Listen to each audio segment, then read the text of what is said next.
date du XXe siècle et notamment on considère que toutes les formules mathématiques, c'est la plus belle. Donc ce que je dis, c'est que ici j'essaie de passer un point. Le moins possible. Pour faire le premier niveau. Voilà, il en faut, D'accord. bien sûr. Et celle-ci, elle en vaut 4. Si vous la mettez entièrement dans la tranche. Et elle en vaut que 2 si vous la mettez debout. Là, je remplace 2 petits cubes en mettant cette pièce-là, dans la tranche du bas. On est d'accord? Ouais. Et donc avec cette pièce-là, en fait, je fais que du pair, quoi. J'ajoute des 4 et des 2. Et moi, j'en veux 9 au final. Donc il y a forcément un moment où il faudra que je mette un petit cube. Donc si vous voulez, avec un petit raisonnement, on peut montrer qu'il faut forcément avoir un petit cube dans chaque étage. Donc dans ce que vous avez essayé, toutes les fois où il y avait 2 petits cubes qui étaient collés, c'était sûr, ça ne pourrait pas aboutir. D'accord?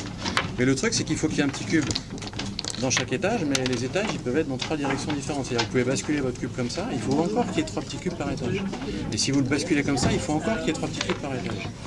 Ça, vous êtes un peu pressé, donc normalement, je ne montre pas la solution. Vous avez une dérogation spéciale.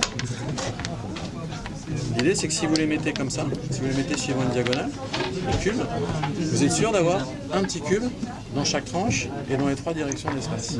Et donc après, ça devient extrêmement facile de terminer.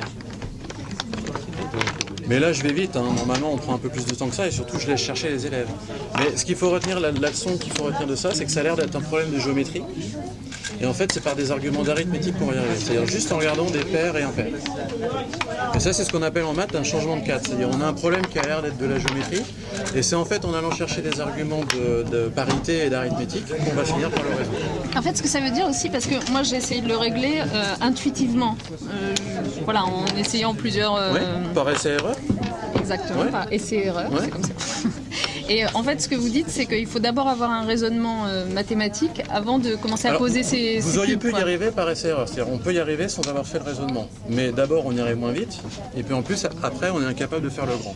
Ouais, parce qu'il y a un grand. Voilà, le grand, ça reprend le même principe avec le nombre impair suivant. Et vous y étiez arrivé? Si, le petit, vous avez fait. Le petit, ça va. Et le petit, quand tu l'as fait intuitivement, juste en cherchant ce qui pouvait marcher ou en réfléchissant d'abord mathématiquement? Non, j'ai fait Intuitivement? à l'erreur. À l'instinct, ouais. D'accord. Bah, c'est pour ça qu'il y a le grand. C'est parce que le grand, il oblige à Oui, il faire un oblige. raisonnement. En fait, l'idée, c'est qu'en faisant quelques petits raisonnements mathématiques, on arrive à deviner une propriété du résultat sans même avoir construit le résultat. C'est ça l'idée. C'est-à-dire que le grand, avant même d'avoir posé une pièce, en faisant un peu de maths, on est capable d'anticiper une des propriétés qu'il aura. Et ça, c'est assez bluffant, quand même, je trouve. Comment vous expliquez le paradoxe que justement l'école soit en retard, on va dire, au niveau mathématique et que pourtant vous et d'autres soient parmi les meilleurs en termes de récompenses en mathématiques?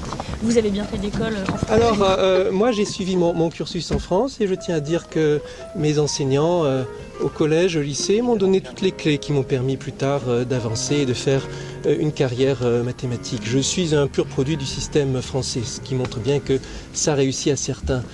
Les performances exceptionnelles de la France en recherche, avec quelque chose comme 20% des... c'est pas mal hein, comme ça en musique. Avec quelque chose comme 20% des médailles décernées au plus haut niveau, les médailles Fields, avec la plus forte participation au dernier congrès international des mathématiciens. La France était la première nation représentée au dernier congrès international des mathématiques. Ça s'explique entre autres par le fait qu'il y a une longue culture, que depuis le XVIIIe siècle, depuis la révolution des Lumières, la France est devenue un très grand pays de recherche mathématique et que ces choses-là restent pendant très longtemps, ce sont des transmissions de culture. Vous pouvez nous citer dans l'histoire ce que les maths ont permis d'édifier ou sans quoi les maths n'auraient pas été... Mathématiques, d'abord, sans mathématiques, pas d'informatique. Alors là, d'un coup, ça coupe beaucoup de choses. Hein. Autour de nous, là, on voit que sans mathématiques, tous les micros, toutes les caméras qui nous captent, elles ne pourraient simplement pas fonctionner. Aux temps anciens, évidemment, pas d'architecture sans mathématiques, sans une certaine dose de mathématiques. Pas d'économie sans mathématiques, pas de finance sans mathématiques, pas de télévision sans mathématiques, pas de transport moderne sans mathématiques. La question plus simple, ça aurait été... Qu'est-ce qui existerait sans mathématiques?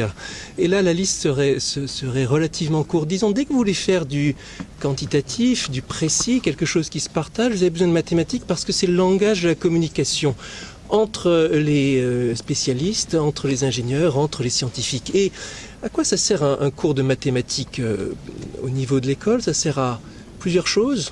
Ça sert à ce que certains, plus tard, fassent des carrières de mathématiciens et d'ingénieurs.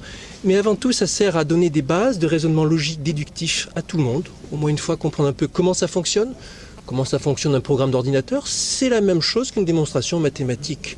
Les actions se déduisent logiquement de ce qu'on a mis au départ.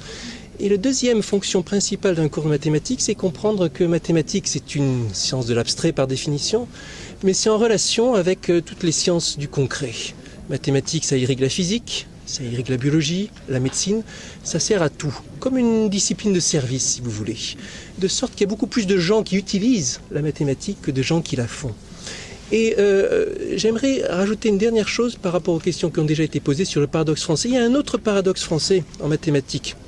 Il y a un paradoxe français qu'on a l'habitude de citer effectivement, et vous avez raison, tellement de bons chercheurs, un tel niveau en recherche et telle difficulté au niveau de l'enseignement. Il y a un autre paradoxe français qui est que malgré notre difficulté dans l'enseignement, nous avons l'une des toutes meilleures écoles de recherche pédagogique en mathématiques du monde. La France truste quelque chose comme un quart ou un cinquième des récompenses les plus prestigieuses décernées dans le monde en recherche pédagogique. Ici sont présents certains des membres de la Commission française de l'enseignement mathématique, les représentants, une commission très structurée, très développée, dont Michel Artigue qui récemment a reçu le prix Klein, la plus haute distinction internationale en termes de pédagogie mathématique. Donc, recherche pédagogique française top niveau, et pourtant des difficultés dans l'enseignement pédagogique. Et alors, dans le projet tel qu'il est présenté par Madame la Ministre, par son équipe, il y a eu la volonté, telle qu'on l'a ressentie, d'associer fortement, et pour la première fois à ma connaissance à ce niveau, la recherche pédagogique française à la conception et à l'accompagnement des méthodes de l'enseignement de l'éducation nationale. Et ça, c'est un événement qui en soi me semble très important. Et la volonté d'accompagner cela ensuite dans la durée avec la communauté. Et y compris en effet d'associer ces chercheurs de très bon niveau à la fabrication des modules de formation pour les enseignants qu'on cherche à mieux outiller pour apprendre les mathématiques. Je voulais juste rajouter une chose, c'est que les mathématiques, ça va vous servir aussi à couper et à monter la réponse de Cédric Villani ce soir, vous savez. Allez, on prend encore une ou deux Pardon, répond. Dans l'histoire de la France, il y a aussi un autre épisode qui est mal connu où les mathématiques ont joué un rôle très important. C'est au moment de la Révolution française, l'invention du système métrique et la réflexion sur l'utilisation du système décimal pour choisir un système d'unité qui était le même sur tout le territoire français. Tous les plus grands mathématiciens et physiciens français ont été associés et ça a vraiment été une étape très importante de la démocratisation de la France. Et moi, c'est un épisode qui m'a beaucoup frappé quand j'en ai entendu parler.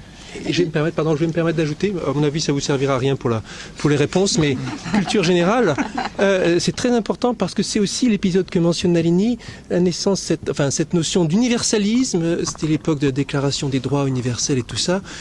Les Français, les mathématiciens français et tout ça, ils se sont déclarés, Français vous savez, ils veulent toujours faire l'absolu, le plus absolu, le plus universel. C'est une des raisons pour lesquelles on aime bien la mathématique aussi. On ne veut pas seulement faire une unité de mesure pour la France, ils se sont dit on va faire une unité de mesure pour le monde. Qu'est-ce qui est commun à tous les peuples de la Terre? C'est la Terre. Donc on va prendre la Terre pour définir une unité de mesure. Et on va définir le mètre comme étant la 40 millième partie du tour de la Terre. C'était beau ça. Et ils ont envoyé des savants mesurer la Terre et littéralement travailler pour l'humanité tout entière en définissant cette nouvelle unité de mesure qu'ils voyaient comme un trésor de l'humanité. C'est une belle image des maths, mais pour les enfants, aujourd'hui, les maths, c'est aussi un instrument de sélection, avant tout. Beaucoup. Qu'est-ce qu'on peut faire contre ça, pour lutter contre ce phénomène ? Mais tout ce que nous faisons dans cette stratégie mathématique vise à lutter contre ce phénomène.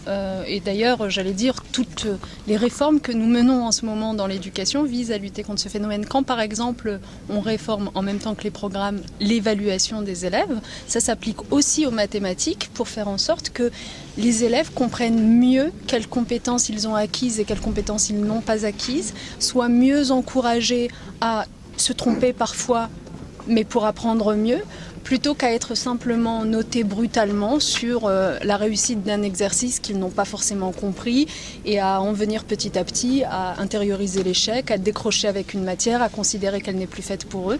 Et c'est souvent le cas avec les mathématiques précisément.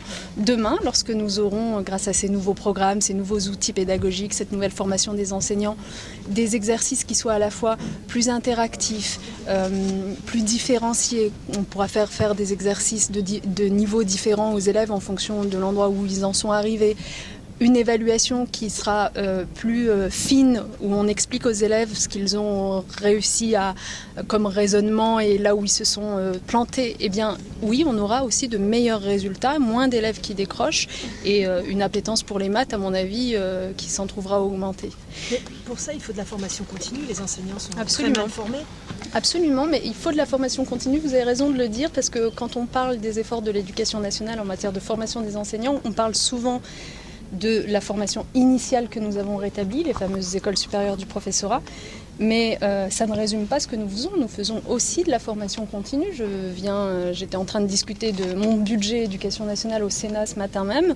Je peux vous dire que nous créons de nombreux postes de formateurs pour assurer cette formation continue tout au long, en effet, de la vie d'un enseignant qui a besoin de faire évoluer ses pratiques dans le temps, qui a besoin aussi de les évaluer lui-même d'ailleurs, donc qui a besoin d'acquérir ses compétences de jugement sur ce qu'il fait et d'évolution.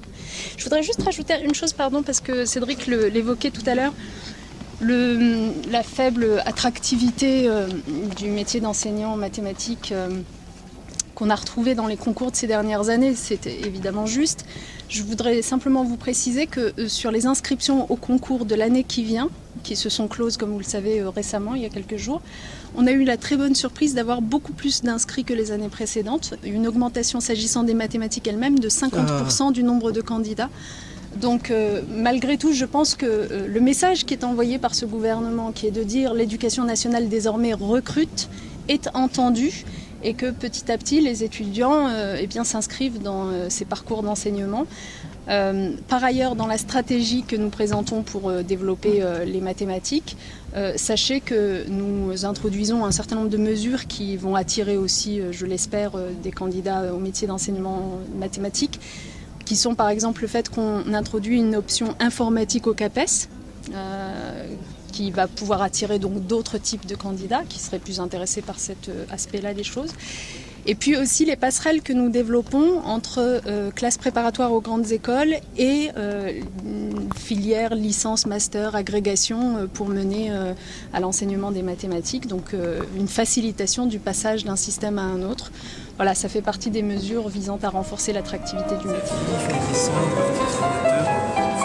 Tel un moine à l'ancienne. C'est un personnage, vous voyez, il a l'air tout droit sorti